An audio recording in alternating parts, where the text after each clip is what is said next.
आज की कहानी का शीर्षक है राजा का दुख। हर सुख के बाद भी राजा दुखी क्यों था? एक राजा था जिसका नाम सूर्यभान था। उनके जीवन में सभी सुख थे। राज्य का कामकाज भी ऐशो आराम से चल रहा थे। राजा के नैतिक गुणों के कारण प्रजा भी बहुत प्रसन्न थी और जिस राज्य में प्रजा खुश रहती है वहाँ की आर्थिक व्यवस्था भी दुरुस्त होती है। इस प्रकार हर क्षेत्र में राज्य का प्रवाह अच्छा था। इतने सुखों के बाद भी राजा सूर्यभान दुखी था क्योंकि उसकी कोई संतान नहीं थी। यह गम उसको अंदर ही अंदर सताता रहता था। प्रजा को भी इस बात का बहुत दुख था।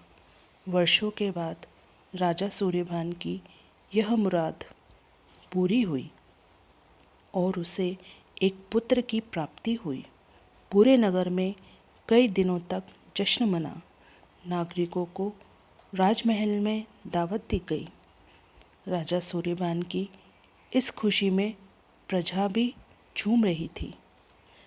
समय बीतता जा रहा था। राजकुमार का नाम वीरेंद्र सिंह रखा गया। पूजा पाठ एवं इंतज़ार के बाद राजा सूर्यभान को संतान प्राप्त हुई थी, इसलिए उसे बड़े लाड़ प्यार से रखा जाता था।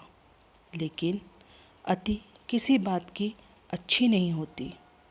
अधिक लाड़ ने वीरेंद्र सिंह को बहुत बिगाड़ दिया था। बचपन में वो वीरेंद्र की सभी बातें दिल को लुभाती थी, पर बड़े होते होते यही बातें बदतमीज़ी लगने लगती है। वीरेंद्र सिंह बहुत ज़्यादा ज़िद्दी हो गया था। उसके मन में अहंकार आ गया था। वह चाहता था कि प्रजा सदैव उसकी जय जयकार करे, प्रशंसा करे। उसकी बात न सुनने पर वो कोलाहल मचा देता था। बेचारे सैनिकों को तो वो पैर की जूती ही समझता था। आए दिन उसका प्रकोप प्रजा पर उतरने लगा था। वो खुद को भगवान के समान पूछना देखना चाहता था। आयु तो बहुत कम थी, लेकिन अहम कई गुण बन चुका था। वीरेंद्र सिंह के इस व्यवहार से सभी बहुत दुखी थे। प्रजा आए दिन दरबार में वीरेंद्र सिंह की शिकायत लेकर आती थी, जिसके कारण राजा सूर्यभान का सिर लज्जा से झुक जाता था। यह एक गंभीर विषय बन चुका था। एक दिन राजा ने सभी खास दरबारियों एवं मंत्रियों की सभा बुलवाई और उनसे अपने दिल की बात कही कि वे राजकुमार के इस व्यवहार से अत्यंत दुखी हैं। वीरेंद्र सिंह इस राज्य का भविष्य है। अगर उनका व्यवहार यही रहा तो राज्य की खुशहाली चंद दिनों में ही जाती रहेगी।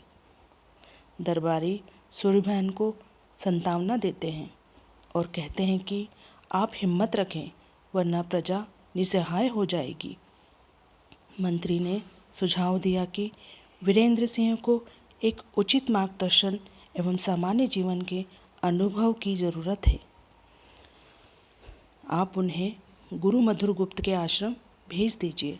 सुना है वहाँ से जानवर भी इंसान बनकर निकलता है। यह बात सूर्यभान को पसंद आई और उसने वीरेंद्र सिंह को मधुरगुप्त गुरु जी के आश्रम भेजा। अगले दिन सूर्यभान अपने पुत्र के साथ गुरु जी के आश्रम पहुँचे। राजा ने गुरु मधुरगुप्त के साथ अकेले में बात की और वीरेंद्र के विषय में सारी बातें कहीं। गुरुजी ने सूर्यभान को आश्वस्त किया कि वे जब अपने पुत्र से मिलेंगे तब उन्हें गर्व महसूस होगा। गुरुजी के ऐसे शब्द सुनकर राजा को शांति महसूस हुई और वे सहज अपने पुत्र को आश्रम में छोड़कर राजमहल लौट गए। अगले दिन सुबह गुरु के खास चेले द्वारा वीरेंद्र सिंह को भिक्षा मांगकर खाने को कहा गया, जिसे सुनकर वीरेंद्र ने साफ इनकार कर दिया।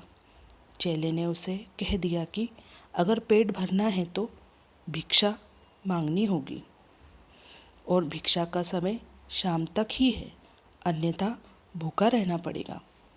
वीरेंद्र ने अपनी अकड़ में चेले की बात मानी और शाम होते होते उसे भूख लगने लगी, लेकिन उसे खाने को नहीं मिला।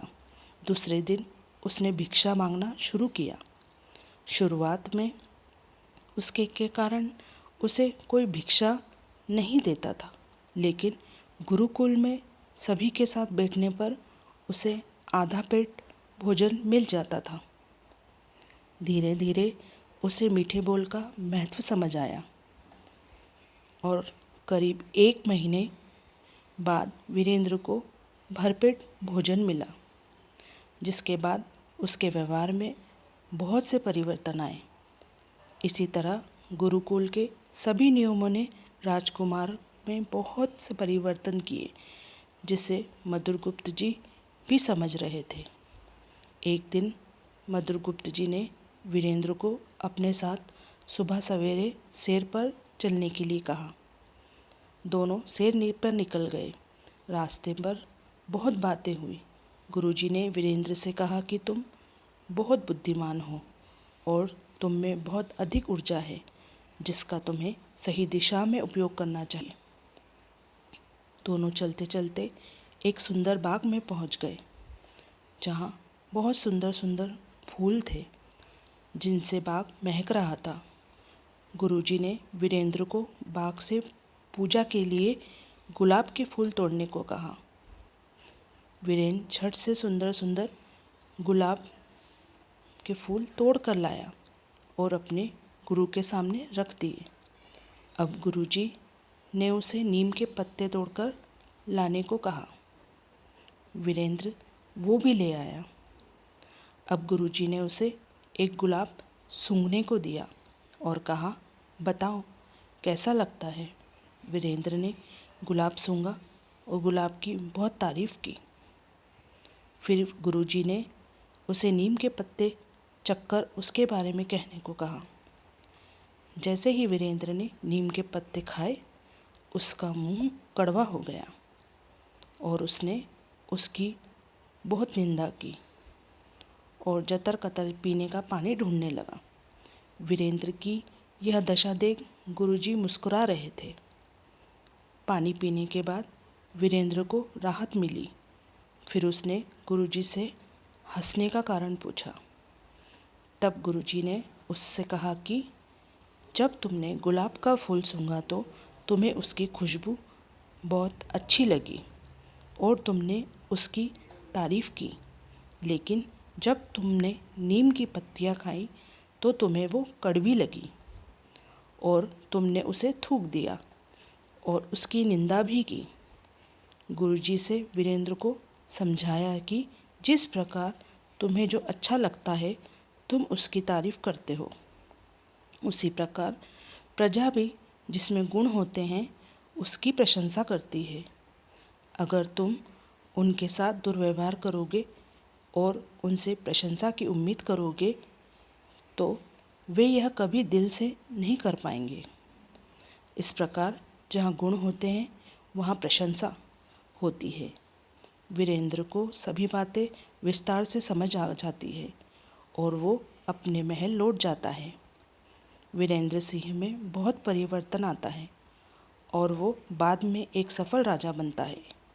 यह कहानी हमें यह शिक्षा देती है कि जिस तरह गुरु की सीख ने वीरेंद्र सिंह का जीवन बदल दिया, वो एक क्रूर राजकुमार से एक न्यायप्रिय दयालु राजा बन गया।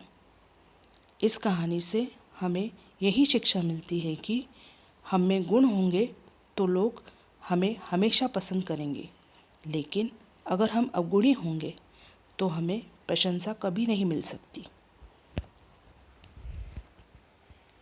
इस कहानी से आपको क्या शिक्षा मिलती है, कमेंट सेक्शन में ज़रूर बताइए। एवं कहानी अच्छी लगी हो तो लाइक, शेयर और सब्सक्राइब ज़रूर करें। धन्यवाद।